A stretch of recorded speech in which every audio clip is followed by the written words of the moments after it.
Hivin and Vibin with Dr. Bibi.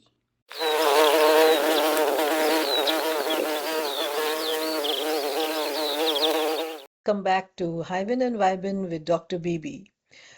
You know, this program is also on how do you lead. So, we will be talking today to a leader whose name is Frances Pratt.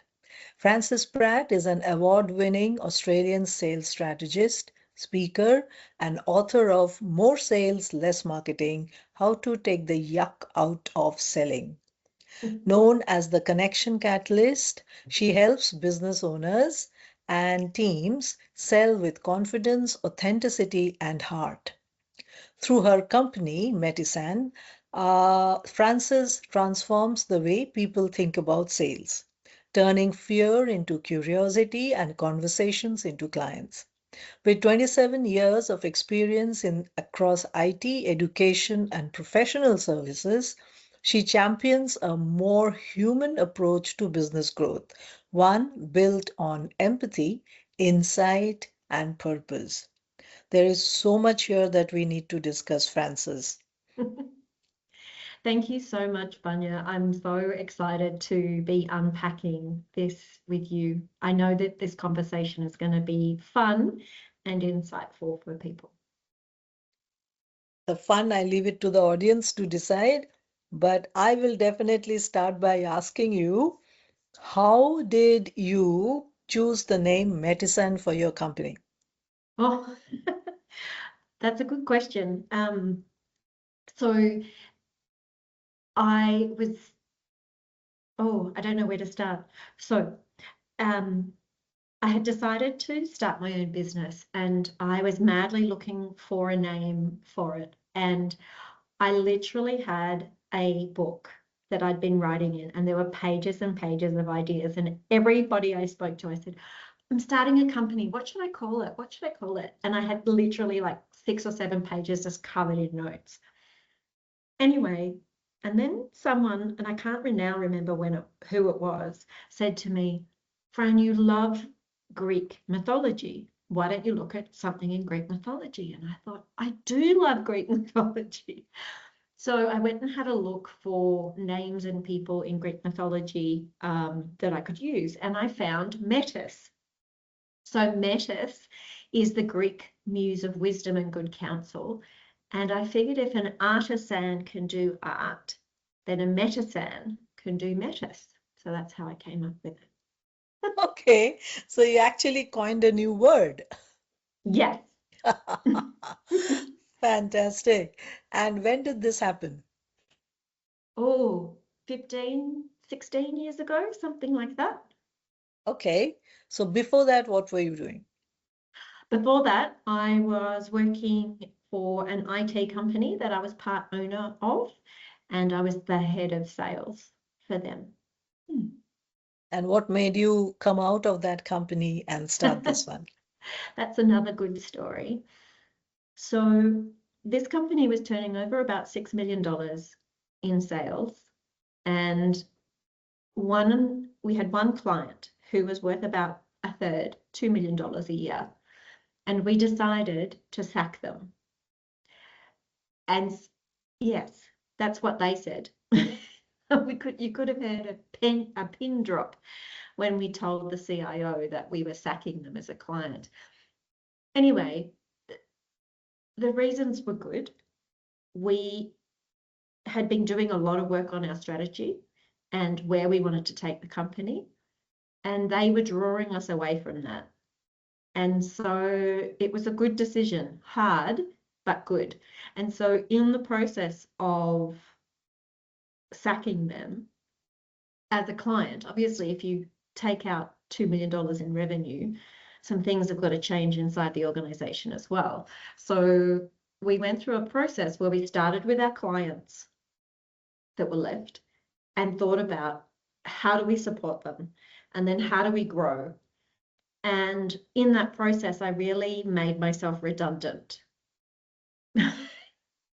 so, so I had the job of offboarding that client, and then it was kind of the end of November, so right before Christmas, And I had no job. I had made this decision to start this company. I'd made up a name and I had no idea what I was going to do. So that's how it all started. Seems like a lot of pieces of puzzles that have to be actually brought together to get it done. Can we move a little backwards then and understand how did you enter into this IT company by itself to where you became the salesperson? But you were a part owner, right? That's what you said. Yeah. So then Yes. what did you do before that to get into this? So I spent probably about 12 years or so in different IT sales positions.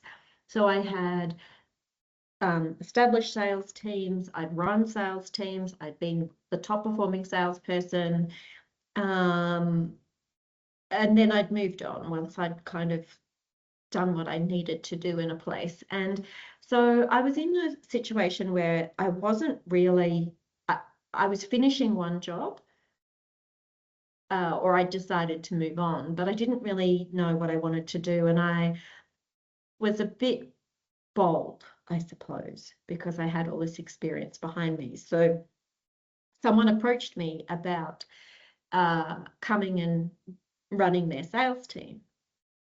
And I had a coffee with them, the two owners, and I said, yeah, I'm happy to consider it as long as there's equity on the table.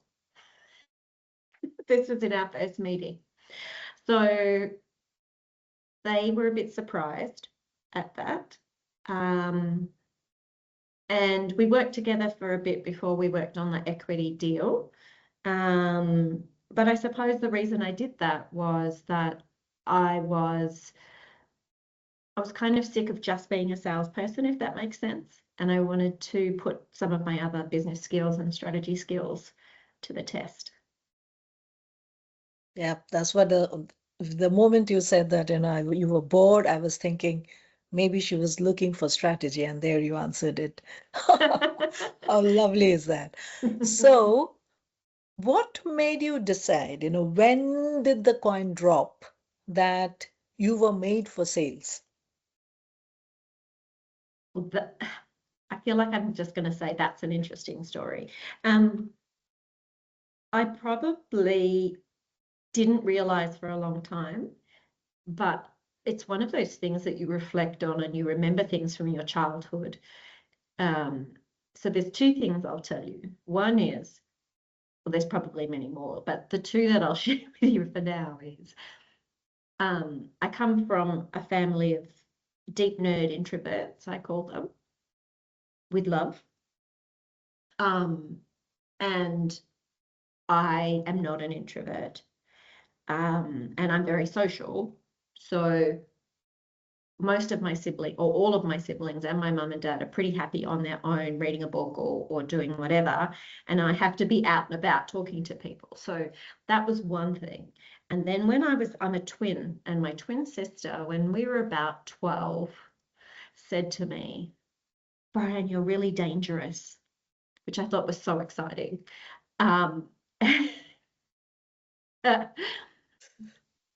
And I said, why? Why am I dangerous? And she said, well, I know what you know, but when I hear you talking to other people, it's not that you lie, but you sound so confident with what you're saying. People think you know more than you do. And I should have known then that I was destined for sales. Yeah. Okay. So, a very interesting family then you had because you were the only one who was an extrovert in an introvert family. My goodness. And how did you fill your time? I mean, I know you had a twin, you just mentioned, but didn't you feel alone in that family, sometimes? Yes. And more than alone, I suppose I need to be around people. Like that's how I get my energy. And so for me, it wasn't just alone. It was that I didn't feel I was a part of it, because to me, connection and talking is part of the connection. Um, And it's not that we didn't talk as a family, it's just, I suppose, my needs were different to everyone else in the family. So I often felt like the odd one out. Yeah, fine. And how did you take care of, this odd one out feeling? You can't stay out Well, of the house throughout the day. You were a no, child. no. Well, that's right. Well, I did spend a lot of time out of my house, but also when I was inside the house and with my family, I was the bold one. So if there was a question that needed to be asked or something that needed to be unpacked, I was the one who went to mum and dad and said, "Oh, why did you say that? And what are you doing about that? And why do you think?" Oh God. So your parents must have really loved having, a fresh change from all the children who were nerdy and quiet and, introvertish, and then having you come in. You would have been a refreshing change in the family environment. Well, I suppose so. It's hard to see yourself from your parents' perspective, I think, um, because they're a constant. It's like they're a god or something because they've always been there. Um, but I remember my dad telling me when I was really little that I would run up to him and say, "Dad, I want to sing a song. What should I sing a song about?" And he'd say, "Triangles." And I'd go, "Great." And so I'd run around the house singing songs about triangles. Right. So when did you understand that this energy and this feeling that you had to interact with other people to feel the energy, and you felt energized being with other people? When did you really realize that that could be channelized into sales?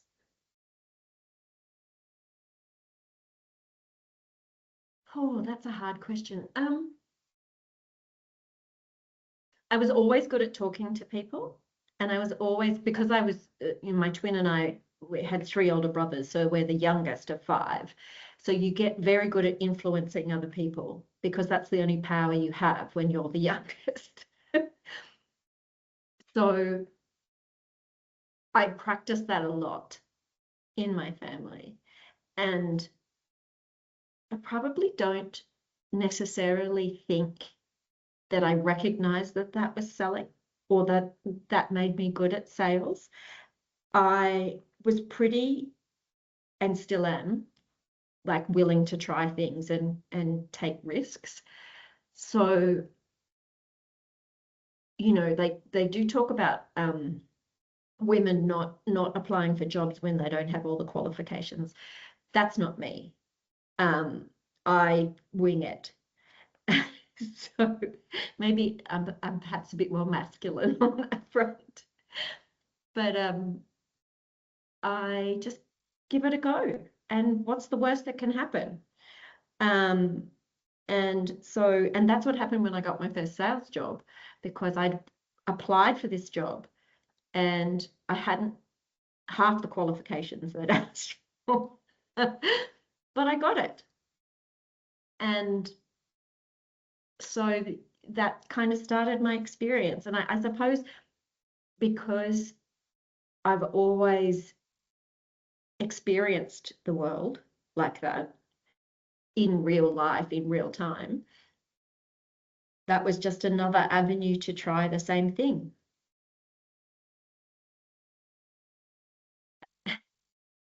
Hadn't really thought about it, to be honest.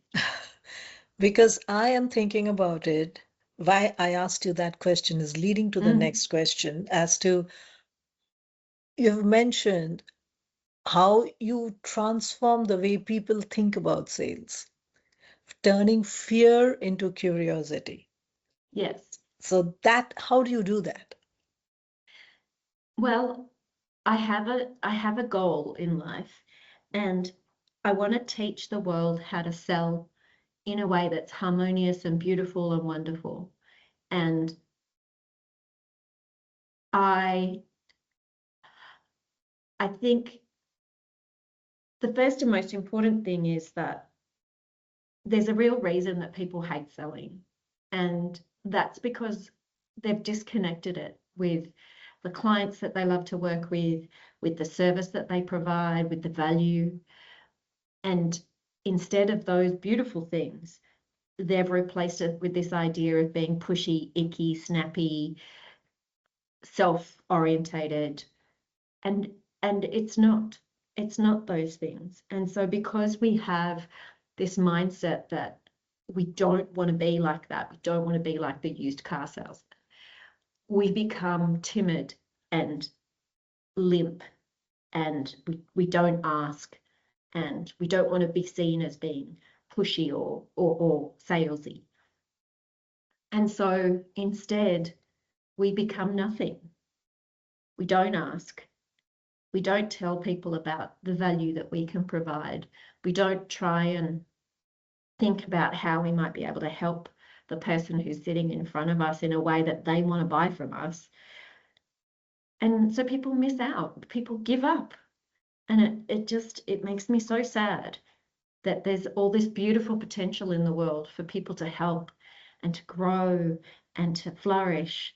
And if we could just fix this one little thing, then it would unlock a avalanche of beauty and joy and happiness.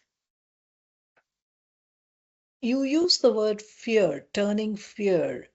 Do you think it's only fear that makes sales difficult for other people? No, it's not only fear, it's lack of skill as well. But I think the lack of skill or the lack of how they do it or the actions that they take is predicated by how they feel about it or what they're moving away from. So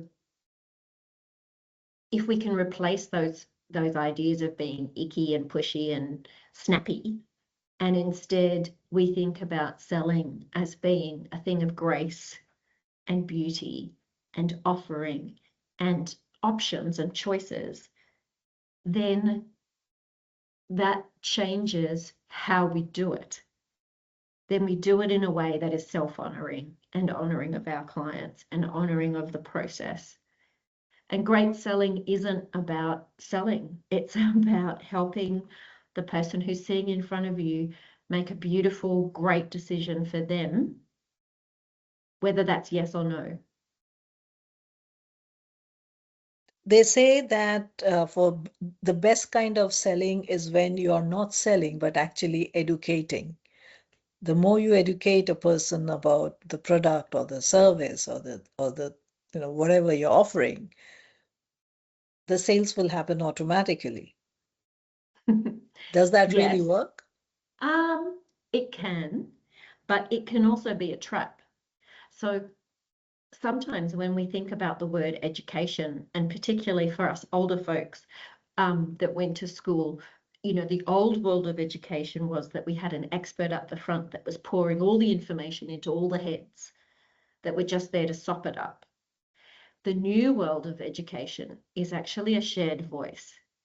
So if we take that model of education to selling, then yes, because if we just talk at someone to educate them, in inverted commas, then we're missing the opportunity to interact. And so when I teach people about selling, I say that they have to start with listening, because the person sitting in front of me doesn't want to know my life history. Well, they may, but I'm there to serve them. So I can only educate and serve them if I understand more about them. So in order to do that, I have to listen. And once I've listened and asked questions and really delved into what it is that they're looking to achieve and how I might be able to help them, only then can I share some experiences that might enlighten them or educate them around that. But again, it's not a laundry list. It's you said that you wanted this or that you felt this way. Here's how I help people like that. You said you wanted to do this. This is how I help people like that. So it's an application of what you know rather than a laundry list from A to Z. And I also think that when people lean into education, they forget to ask. And this is one of the biggest problems that I see. And the way I describe it is this. When you engage in a sales conversation with someone, you're asking them to dance. So let's just imagine there's this beautiful music, and you walk up to someone and say, would you like to dance? And they say, yes, that would be fantastic. And you're waltzing away, and the music is still going, and the music is lovely. And suddenly you just stop and turn away and wait for the person to follow you. Well, they're standing there thinking the music is still playing. They asked me to dance. Maybe I smell. Maybe I've done something wrong. And it's the same in sales. We forget that as a salesperson in our business, we have to lead the dance. And that means all the way through to the end of the music, where we ask nicely if they'd like to buy from us, if we feel that's appropriate. But we've got to finish. So education in and of itself is not enough without understanding who they are. Then the education piece comes in the middle, and then we have to make an offer. And sometimes that offer is, oh my goodness, I love what you're talking about, and I can absolutely see what's going to help you. And that's not me. Actually, I know someone, or I wish you all, and if you don't, I wish you all the best. So it doesn't have to mean that you have to buy from me, but what's the best way to be of service to this person? And that's always about being honest and real. So what I'm getting is that there's actually a persona that you have to know, your potential client's persona that you have to create and make a kind of a figure in your head that this is the person whom I'm going to sell it to. Look into the details of that person, what the person might want, the background, etc., and then lead the person into the dance so that you know what this dance is all about. And at the end of it, then ask. And I love the word you said, gracefully ask. The word gracefully is as I wouldn't put it with sales, but I No. like the way you said it because that I would put sales with aggressive maybe, or to some extent even demanding maybe, but gracefully, that's an absolutely new approach to selling. So with that, let me ask you that you champion a human approach, which I think gracefully is one of the paradigms of it. So what are the other paradigms? So I liked what you said about the persona, but I think the other thing that where I humanize sales and selling is that it's a persona and it's some ideas about who this person might be or who this group of people might be. But that is part of marketing. And marketing and selling, whilst sisters, are different from one another. So selling is the art of taking all of that information about this individual, about all the personas, the ideas, the things that you work with, and how you help, but then applying it to the person who you're in front of right now. So it's not about statements like, all my clients are like this. It's about asking the right questions, delving in the right way so that you can actually address the person who's sitting in front of you, the human who is there. I think that this is one of the key reasons that I wrote my book, More Sales, Less Marketing, because there's nothing wrong with marketing, but marketing without selling doesn't work. And lots of people are frustrated that they're not getting the results. And they say, and I ask them, what have you tried? Oh, well, I've been on Facebook and I've done this and I've done that and I've done that. And I go, okay, so who have you spoken to? Not who have you spoken at, which is marketing. And you can only speak to a group of people once you deeply understand what motivates them. And in the first instance, as a new business, what you need is clients. And then once you've asked people to buy from you and you understand what they're buying, not what you think you're selling, but what they're buying and what motivates them and what results they actually get, which are different again to your idea of what they're going to get. Then once you understand that, then by all means use that in your marketing. But that's why sales has to come first. And I am the eldest twin, so I came first.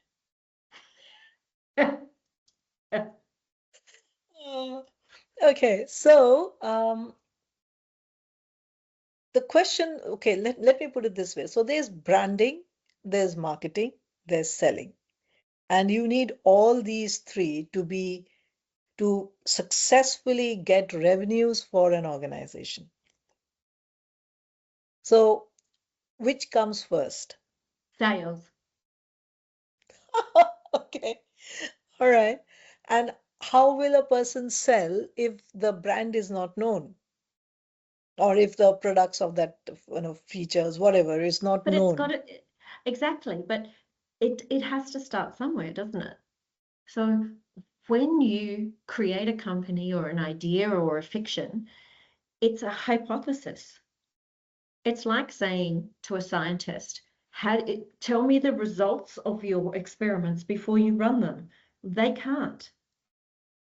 It is exactly the same in business. Business is both art and science.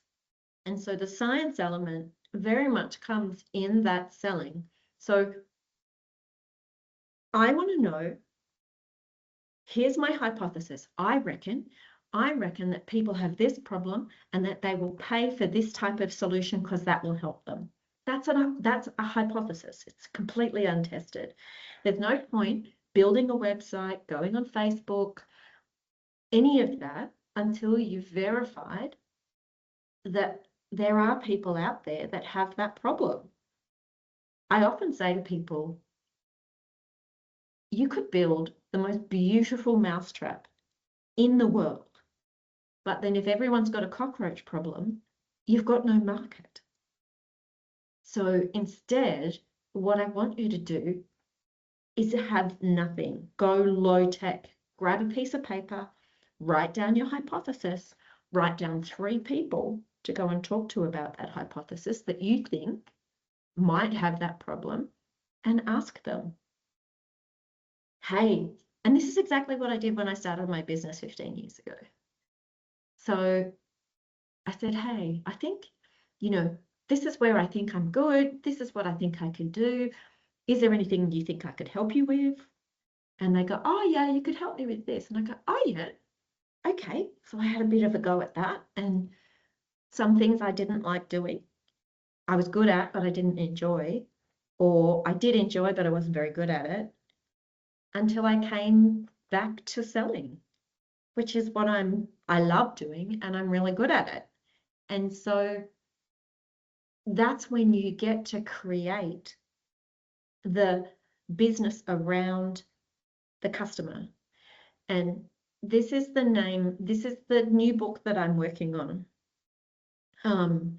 which has a working title of The Evolving Value Proposition, How to Build Your Business Around Your Customer.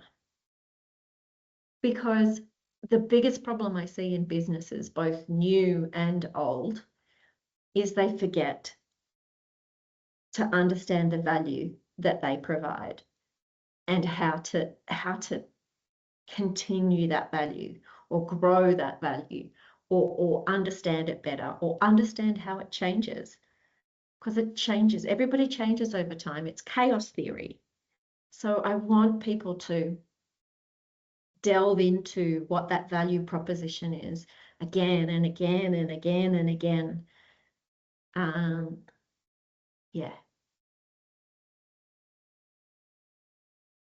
It seems like selling is like it's quite a complicated process from a layman's perspective.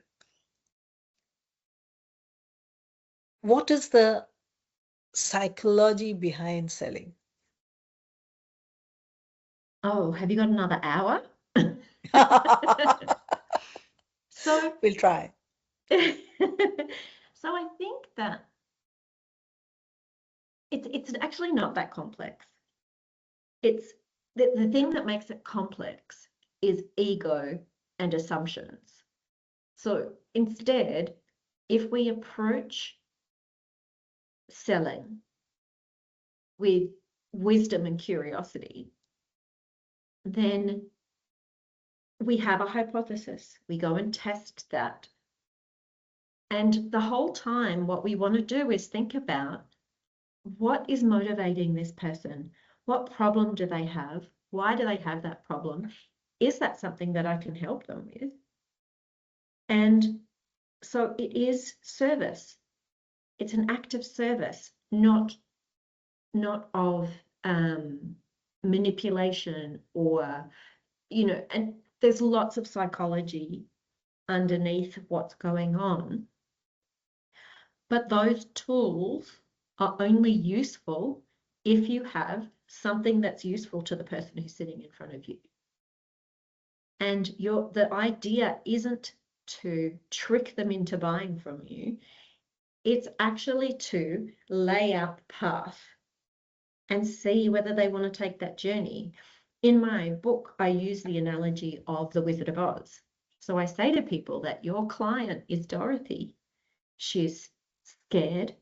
She's 16 years old. She's paid a third of what the male actors are, even though she carries the whole movie. And she's paid just a little bit more than the dog.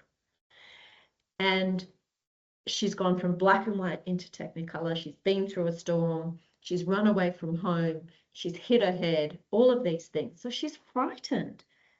She doesn't want to chuff off to the Emerald City. She wants to go home.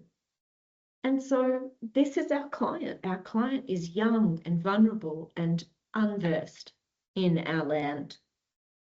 And so our job isn't to tell her about flying monkeys and witches that want to kill her and that the wizards are fraud and all the things that we know.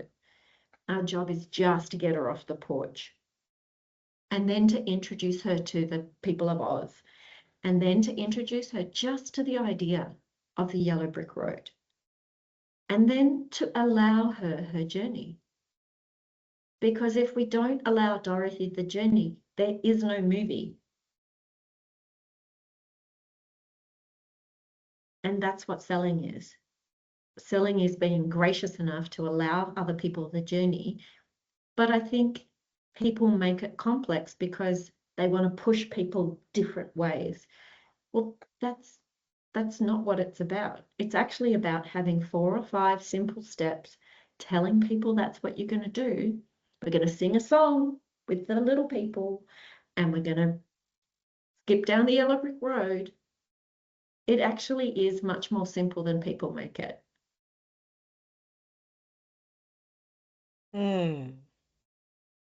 I'm learning a lot today, but I'm also learning that sales is not my forte at all. And it is not something that I enjoy doing, but I actually do it when I'm not doing it. Yes. When I'm when I'm not intentionally selling, I do a better job at it. But when Yes. when I'm actually thinking, oh, I need to sell this and I need to go out there and go and sell this, that's when it goes all wrong and I fail terribly. And can I tell you why? Yes, please. Because you are making that movie about you. You're thinking about what you need and what the drivers are for you. And when we think about ourselves, it turns off our curiosity. And when my kids were little, I always encourage them, when you see something that's different from what you know and who you know, whether it's someone wearing some different clothes or a different colored skin or speaking in a different way, that is not a reason to turn your brain off. That's actually a reason to get curious and to explore. And that's exactly what I want people to do with their clients. If you're worried that people don't value what you do, then ask them. Be open, be loving, be wanting to build value. And if you're curious about value, and if you build your business around that value, then you will always have a good business. Okay, so now let's talk about your book, the one that you have written already, which is about more sales, less marketing, how to take the yuck out of selling. I think most of it you have, told us in tits and bits and, here. But what made you write that book? And what was the first thing that said that, okay, I need to pen these down and print them? So, so I've half written, or well, a year or 2 years ago, I'd half written 3 or 4 books. And I kept changing my mind about which one should be first. And then I met a book coach and I thought, oh, maybe but I'm a really good writer, but I'm not disciplined. So the book coach helped me with the discipline. And she also helped me decide which book to go first. And I think if I look at where More Sales, Less Marketing comes from is, it comes from 15 years ago when I started my business. I was going out and asking and talking to people and helping them with sales. And they would say to me, Fran, that's amazing. You listen really well. And I go, really? Don't I just listen like everyone else? And they go, no, you do this and this. And I go, oh, okay. And I wrote it all down. And then they'd say, oh, you ask really good questions. And I go, well, what makes them good? Why do you say that they're good? And what do other people do? And why did they do that? And so I just got super curious. And every time I learned something new, from my clients about what I did that made my version of selling work, I would write it all down. And so then, I'd also done a graduate certificate in change management and also an MBA while I was working full time. And so then I started to see patterns in what I was uncovering. And so I built out a sales course, and I recorded all the videos and I did all the workbooks and I've taken lots of hundreds of people through that. And to this day, I just had a message from someone I worked with years ago, and she said, oh, I just love listening to you talk. I love it. You changed my life. That's what she said to me. And I'm so humbled by that. And I honestly want to change the way the world sees selling so that they don't have to hate it. You don't have to feel irksome about it. And I just want people to love it. And I just thought, Vanya, maybe it comes from when I was a child and I just wanted people to see me and love me. And maybe I've projected that onto the art of selling. Yep. I was thinking that too, because anyway, that can go on for a long, long time. I want to know, how did you get the name Connection Catalyst? Oh, actually from ChatGPT.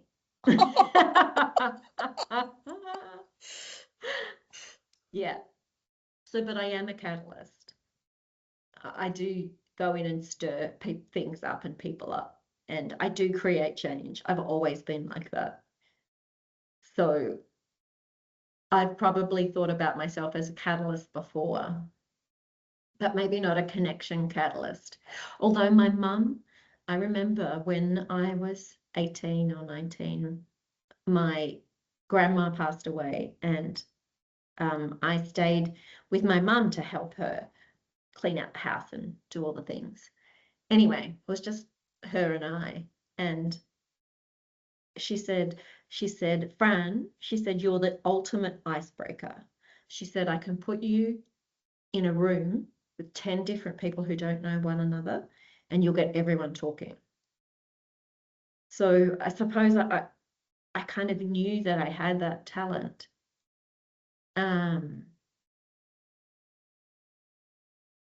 Yeah, I don't know. I'm good at getting people talking. Oh, and Lovely. I love alliteration. So All right. So, what are your those principles, those guiding principles that actually your mantra could be that, that has been there for you all through the time, all through your years of career? so I think I am brutally honest. I've always seen sales and everything that I do in work as you have to be honest with people. You have to tell people what you see. And so I think honesty, but I think also I have a deep-seated need to improve things, improve people's lot in life, improve their experience, improve the words that they're using, improve how they do things.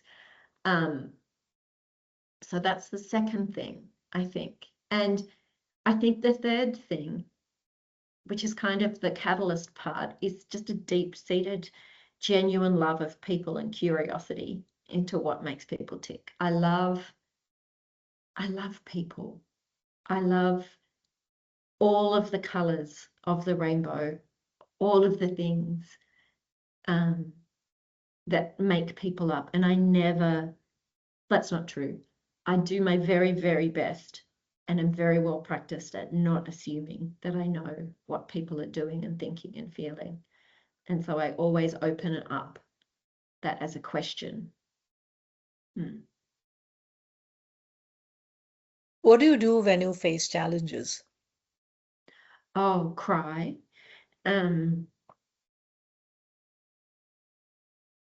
Depends how big it is. If it's really big, this will be a surprise to everyone, I go quiet. And I go away and think.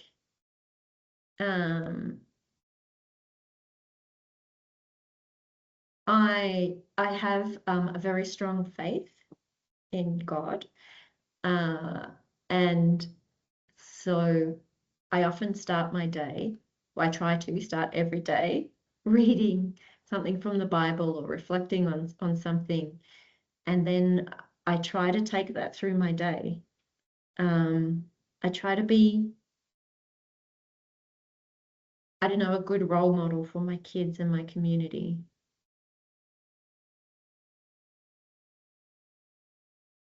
And when I'm not, and I recognize that I'm not, which is not always the same thing, I apologize. And whilst I'm brutally honest with other people, I'm also brutally honest with myself. And I will model that to anyone who's around me. I like to take ownership of what's gone on, the good, the bad, and the indifferent, because otherwise, how do you grow? How do you grow good humans as a parent? How do you grow good humans in an organization if you're not being honest with yourself and with them? How do you build trust? I think through saying what you're going to do, and then doing what you're going to, and then doing it, Walk the talk? Yeah, and be consistent, and I'm thinking of my kids. I can't ask them to do something that I'm not doing. And sometimes they call me out on that because I'm human and I make mistakes. And so I own that. But yeah, being human is tricky, but it's so beautiful. Totally agree. Being human is also being vulnerable. Mm. So, is your company, Metasam, a legacy for your children? Oh, I don't know. I kind of feel like my books are more like a legacy for my children. I did dedicate my first book to my kids. So, what is the legacy that you're going to, leave behind? What? Yes, well, I want to teach the world to sell in perfect harmony. That's what I want to do. That's what I want to be known as. The person who changed the face of selling. Just a small thing. Really? Is it small? No. All right. So with all this that you do, I can hear a very strong mother here. I can hear a very involved community person also, and a businesswoman. How do you sustain your own energy? Well, that's a really interesting. I drew myself a compass the other day. Okay. Oh, I should, Banya, I'm going to send it to you. It was inspired. So I drew a compass and I put, the north, south, east, west, and then I put 4 other points. And I thought, well, what's my North Star? And because I love alliteration, everything had to start with F, right? Because it's the year of F. So North for me is faith. The other things that ground me are family and friends. The things that I get energy from are fitness, fun, and Fran time. And then where I put that energy is into, I don't like the word fame, but it does start with F. So fame and finances. So really for me, the finances, I don't really like that word either, but so business and books, but I can't use B words because it needs to start with F. What is Fran time? I like reading. I like taking my doggy for a walk. I like cuddles with my kids. I like beautiful food. Oh, yum. I just, I like sunlight. I like, I like being human. So what is your favorite food? Oh, no, that's too hard. My husband is an excellent chef. Oh my goodness. Um, so tonight we're having homemade chicken Kiev. So he makes everything from scratch. So I can't say one thing. I love flavor. I love color. I'll try anything. I've eaten chicken's feet, lamb's brains. Um, yeah, I'll try just about anything once. Snake? I have never tried snake, but I Frog? would. Frog's legs? Yes, I've had frog's legs and Me too. snails. And Alligators? have I had alligators? Croc? No, Croc no. meat? Crocodile, Oh, no, I I've not. actually had croc meat here in Melbourne.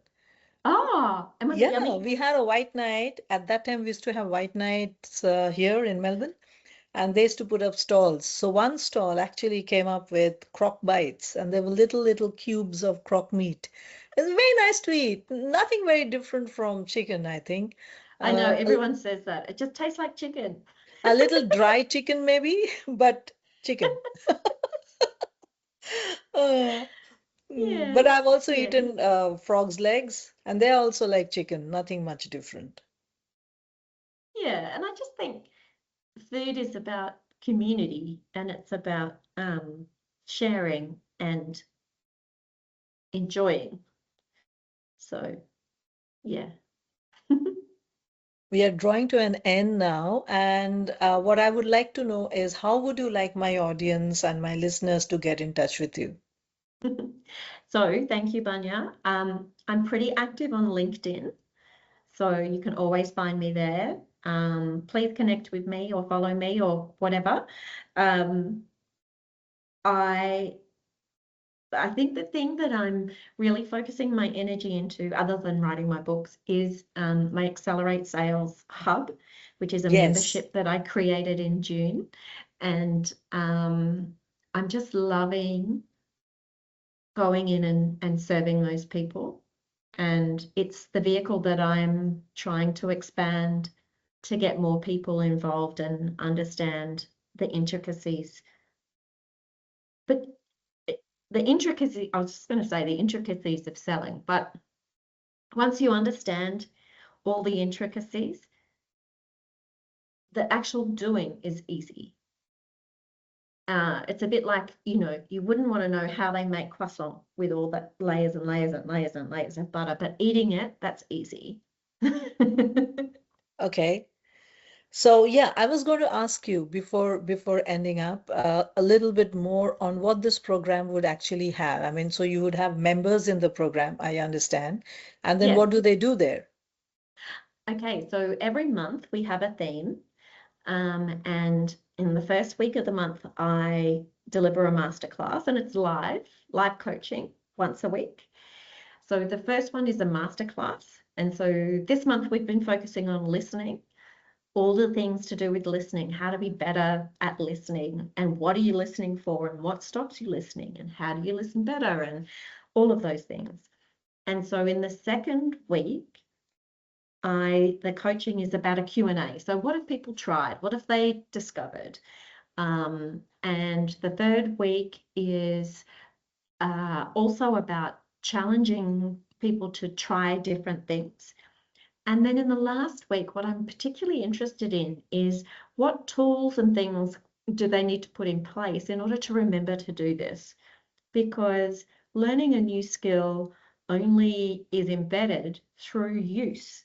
So do they need a poster by their computer? Do they need a cheat sheet to write notes on about clients with prompters on it? So I'm always interested in helping them get better, but then helping them remember and embed that into their business. Okay. Lovely. I think it's going to be very knowledgeable for those who are new at sales or even those who are really not thinking of selling. It's for them. I think it would be great. Thank you. Thank you, Frances. I think what we have done today is given a new look or new perspective to how sales can be, and a lot of things to learn. And I just enjoyed you are very sunny as a person, and that is what I love about every time I interact with you. I see a very sunny side and a very bright day, and I feel as if the rest of the day is going to go singing la la la la la, and it'll be that way. So lovely for sharing your sunshine with all of us and for empowering us to our audience and my listeners with your wisdom. Thank you so much, Frances. My pleasure.